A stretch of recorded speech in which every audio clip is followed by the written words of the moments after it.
Good evening, viewers. Once again, we are back for one more interesting topic for Celeb Talk 1.0. And we welcome once again our very beloved and our special guest, Dr. David Casper. So, Dr. David Casper, you're once again welcome for the second part of Stoicism today. And I'm sure our viewers are really excited because we have already got the basic understanding of Stoicism and a lot of questions have come. We'll come to those Q&A later, but first I would definitely like to know how are you doing and what exactly you're expecting today.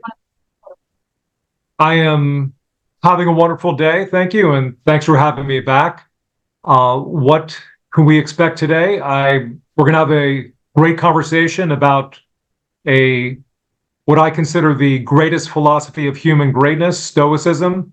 And for many people out there, most people, almost everybody wants to be successful in one way or another. So I think we'll have some good ideas for them. Excellent. Generally, we often see that people always want to become successful, and that's why they always have their pursuit of searching the different ways and techniques to become successful in life. But most of the time, it is not a continuous process. After some time, they get tired in this pursuit and they give up.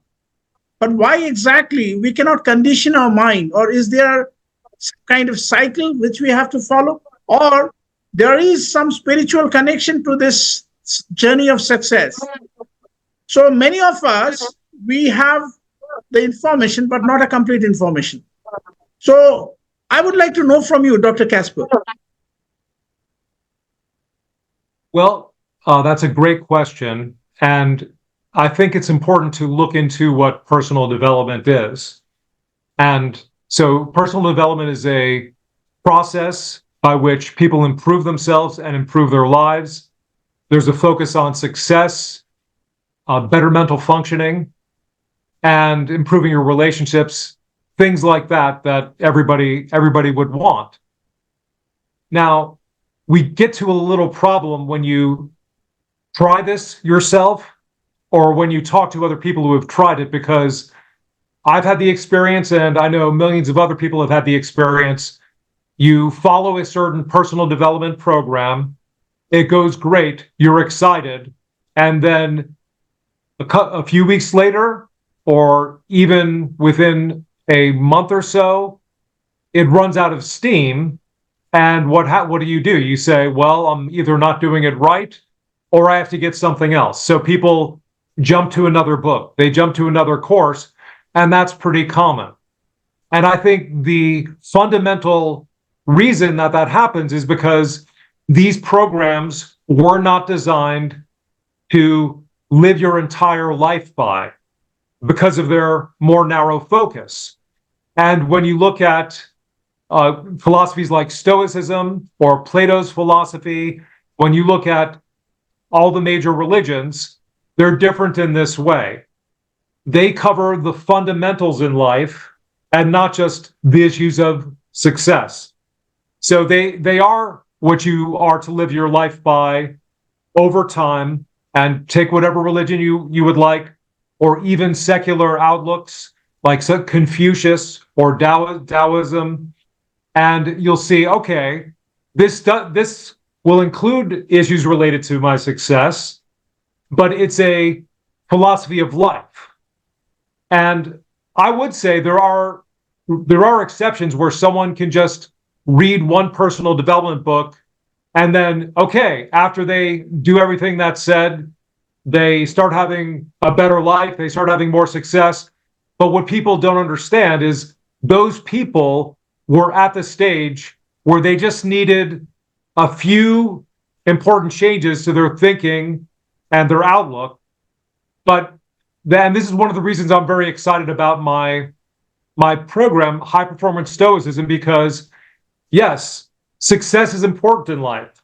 Yes, but getting into better shape, all the things that people care about in personal development, yeah, those are all really important things, but you have to address your fundamental beliefs about human beings, yourself, society, and the world. in order to have something that can keep your development consistent over time. That's really interesting. In fact, I also sometimes believe that we all are somehow being influenced by some kind of pattern in life, and knowingly or like in a way, even in our unconscious, we are getting followed or driven by those patterns. So, and those patterns are so infectious by nature that even if we don't want, we somehow step into that pattern and we believe that this is going to lead us to that success or perhaps the destiny which we have been all expecting in our life. So, how we can be very much neutral and what exactly Stoicism can teach us, we would be definitely interested to know about this, sir. Well, Stoicism, if you want to know the goal, and the goal is stated in different ways. And so here are just a couple ways in which it's stated. The goal is wisdom, meaning you are a wise person. You are the classical wise man. Another way is virtue, which is your psyche, your soul is fully excellent. And another way is you are in harmony with nature, with the world. So whatever one of those you want to think about and pick, all of those are way above anything else that we might be interested in. And I would agree with you about these influences being pervasive and also operating on your subconscious mind because, and the Stoics recognize this, we are essentially social animals. And so the Stoics would recognize, all right, in our society, what do you want? People want a better house, a better car, right? More influential people to spend time with, and so on. But Stoicism, since it always has a higher goal, then the process would be, okay, it's natural, the Stoics say, that I would want success, but it is not the end all and be all in life. The state of your mind is the most important thing in life, so that even if you say, okay, I do want to go to networking events. I do want to raise my income. I do want to have a incredibly successful business. Every day, you're going to keep it in context and see it's not the most important thing in the world. And that goes back to what we talked about previously, what everybody wants out of Stoicism: unshakable calm and unshakable confidence. So there is, like you said, a degree of neutrality in dealing with these things. So there's something good to them, but you also recognize many of these things can be traps. Here's one that most people face today.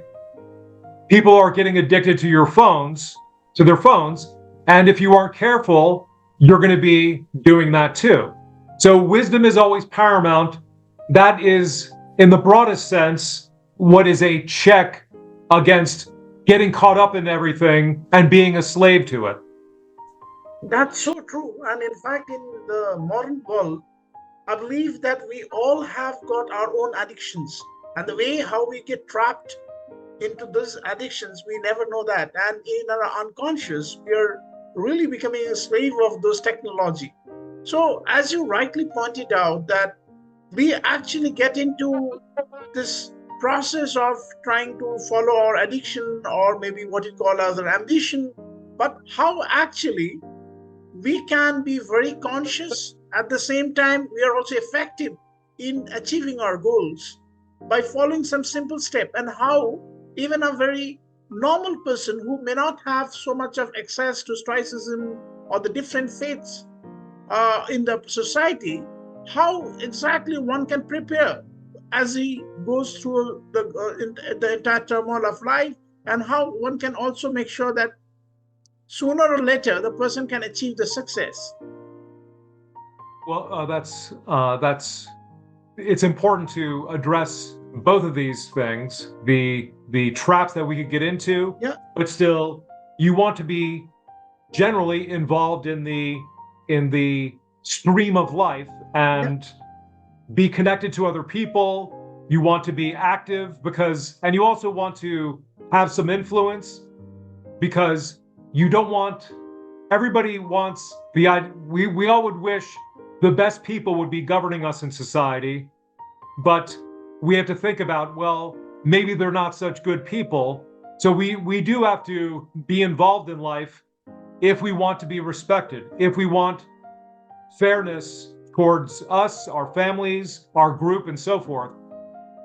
So here's an important thing about the Stoic view, and that is their value system. And this connects nicely with what we just said about wisdom and virtue. The Stoics believe there's only one thing that is supremely good, and that is virtue, the excellent state of mind.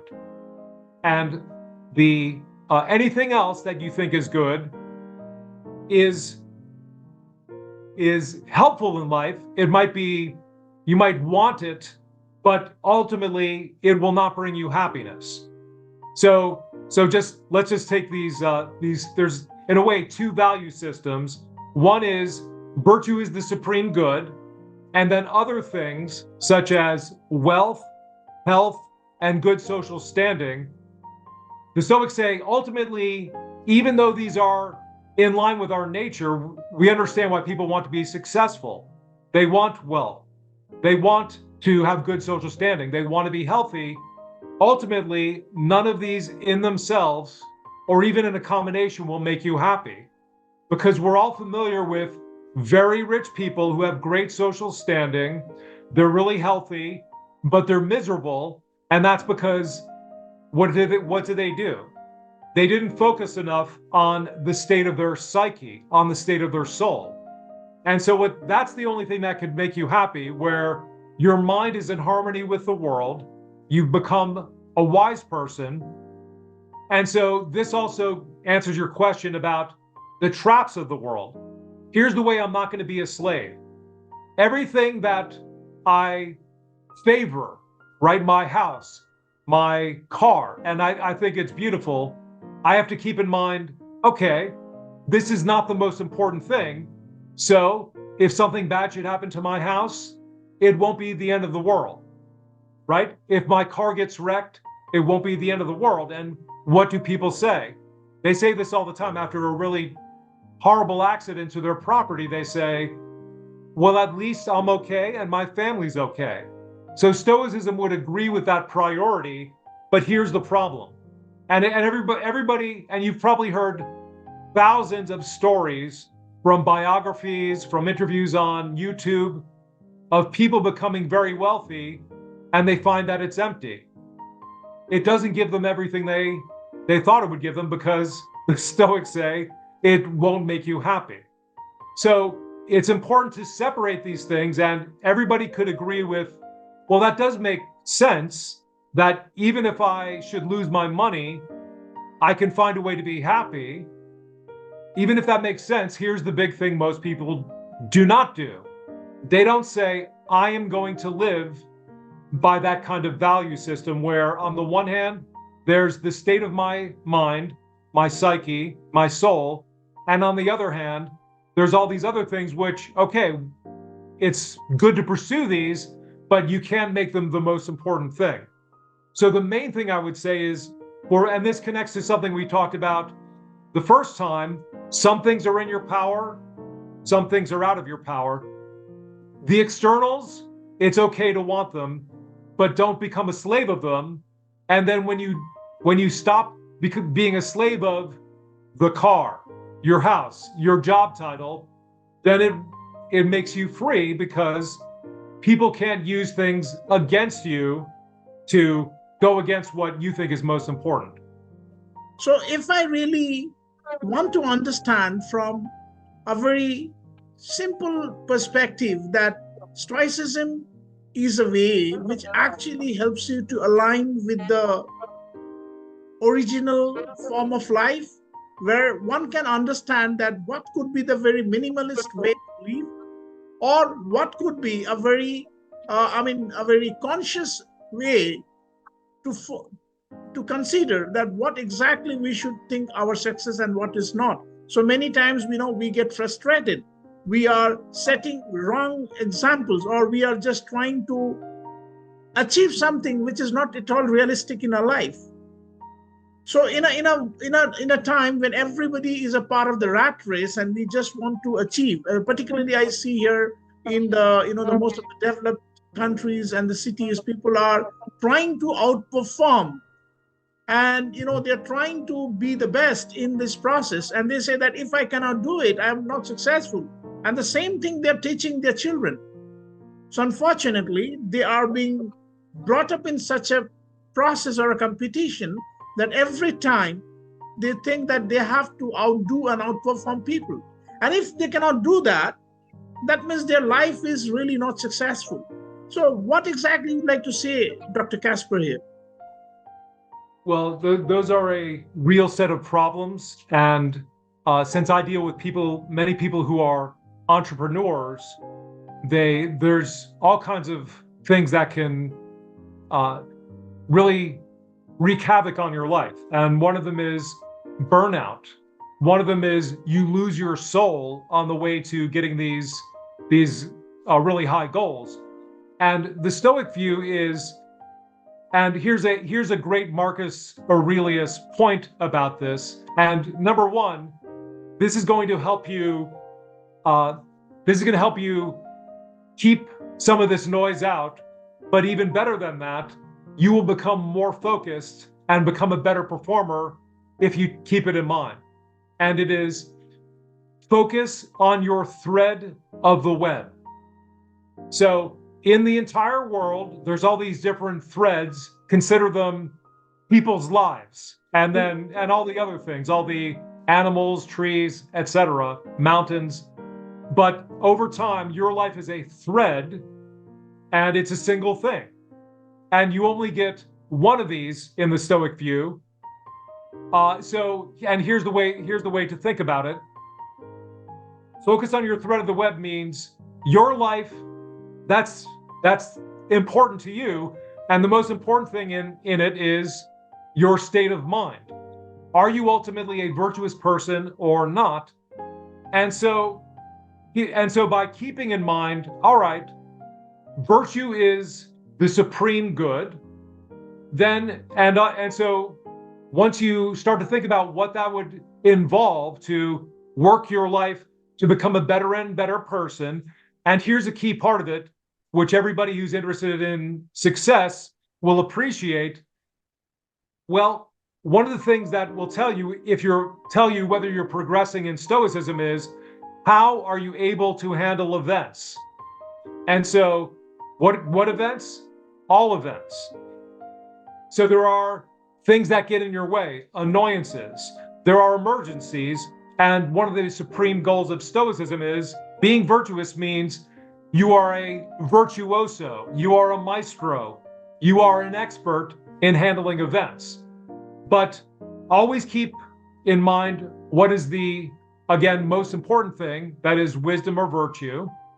And so you want to, on a daily basis, check your mind.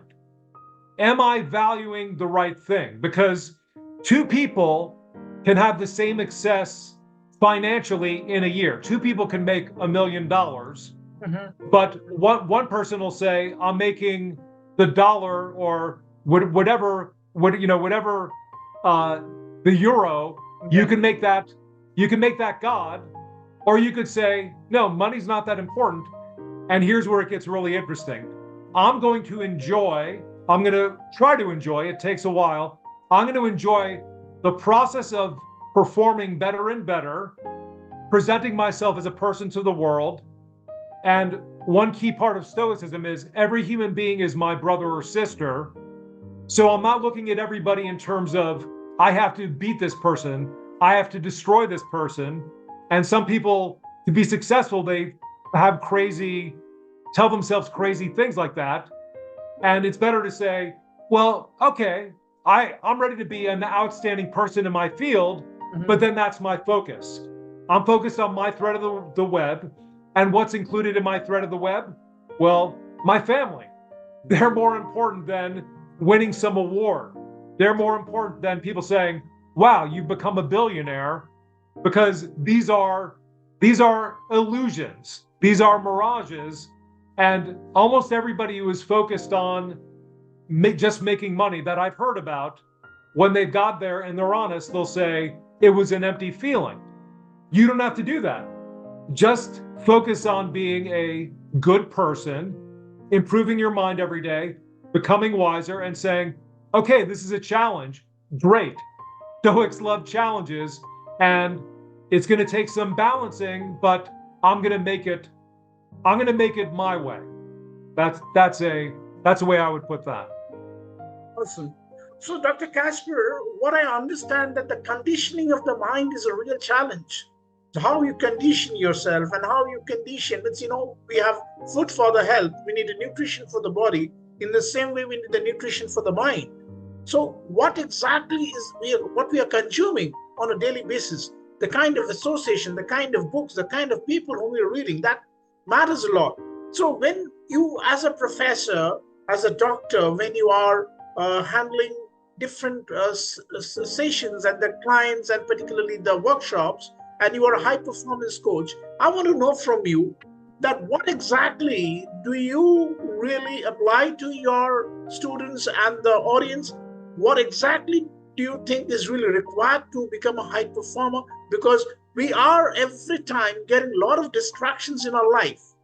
And it is very difficult to follow your, the advices. I'm sure, like, speaking to a person like you, we really get benefited with so much of knowledge and wisdom. But, the moment we are just out of the track and we just get again immersed into our daily stream, we somehow get distracted and again get diverted from what we have learned or what we have known ourselves. So as a high performance coach, what exactly do you suggest and what do you really do in your session? So we'd just like to know from you, sir. Okay. So the first thing I would like to say is here's a maxim or principle that captures what you should be doing every day. Consistent, rational action. Consistent, rational action. So rational simply means in this situation, my reason has determined this is the best thing to do. And if you go astray, if you get distracted, then you should ask, okay, is this the best thing for me to be doing? And then try to get back on track. So in terms of what you should do every day, you do have to remember that the state of your mind, and you suggested a couple points in there, you have to watch what you put in your mind. And it's interesting because we live in an interesting age, and I could just say in terms of America and for most of Europe, we live in an age when people think it doesn't matter what I think as long as I don't do something bad. But the Stoic view is, well, this is your mind. The state of your mind is the most important thing. And I'm not saying you can't every once in a while watch a movie that is, includes something that is controversial. It's simply that on the whole, you should be careful what thoughts you have, be careful what activities you get in, because as Seneca says, as your actions are and as your thoughts are, so will your life be. So you do have to keep that in mind, and you do have to put things in the proper context. So first of all, this is going to be a matter of reflection. First of all, you're going to, and I just mentioned the Stoic value theory, which on the one hand, what's supremely good is virtue, and on the other hand, what's bad is vice. And then in between that, there's the things that are useful in life, but they're not wholly good. Meaning anything you pick, such as wealth, it seems like, okay, that would be something that is wholly good. But if you look at people that have won millions of dollars in the lottery, what happens is a lot of them, it ruins their life. Their family relations are destroyed. So always keeping this in mind, and of course it's going to take practice over time, but the first key is figure out, well, what is the view, and then start to live by it. Wonderful. I'm really, really agreeing with what you said, and I'm sure like we would be definitely benefited if we just go to follow this thing. So finally, we would like to come back to you with the takeaways from today's session, and if you can just summarize it into three takeaways for our audience today. Okay. Well, three takeaways would be take a look at the world. You have your own world view, and see if what I said about this idea in Stoicism, there are some things that are supremely good, and they say virtue is it. That's the most important thing. But then there's all these other things we call good, like wealth and good social standing. See if you agree with that. And if you do agree with that, start to see the world differently. The second thing I would say is take a look at the thoughts you're having all day. And it could be something you think is trivial, excuse me, like I'm having very negative thoughts about a coworker. Stoicism is going to say, hold on a second. You think it's not a bad thing that you're having those thoughts, but maybe that's part of what's holding you back in certain areas. And number three, I would say, think of personal development in the same time span terms that you think about getting a skill in a job and also a skill you have in your favorite hobby. Just recognize it's going to take time. And then what you have to do is you have to figure out, okay, this one book gave me a great beginning. What do I do next to become better and better at, for example, self-control? And just that way of seeing things will help you a lot. I guarantee it. Thank you, sir. And I'm so confident that these three takeaways are going to be really brilliant for our audience, and they are going to get a lot of new direction to achieve their success. And in this journey, we'll continue with you in our next episode, and with a promise to recharge, entertain, and once again, give a lot of information. We'll be back with one more edition of Celeb Talk 1.0 with Dr. David Casper. I hope our audience have enjoyed a lot, and they have got a lot of information, and they have got much more clarity that how to achieve success finally in their life. With this, I sign off from today's session. Thank you, and stay positive, stay blessed. Take care. Thank you very much. Bye.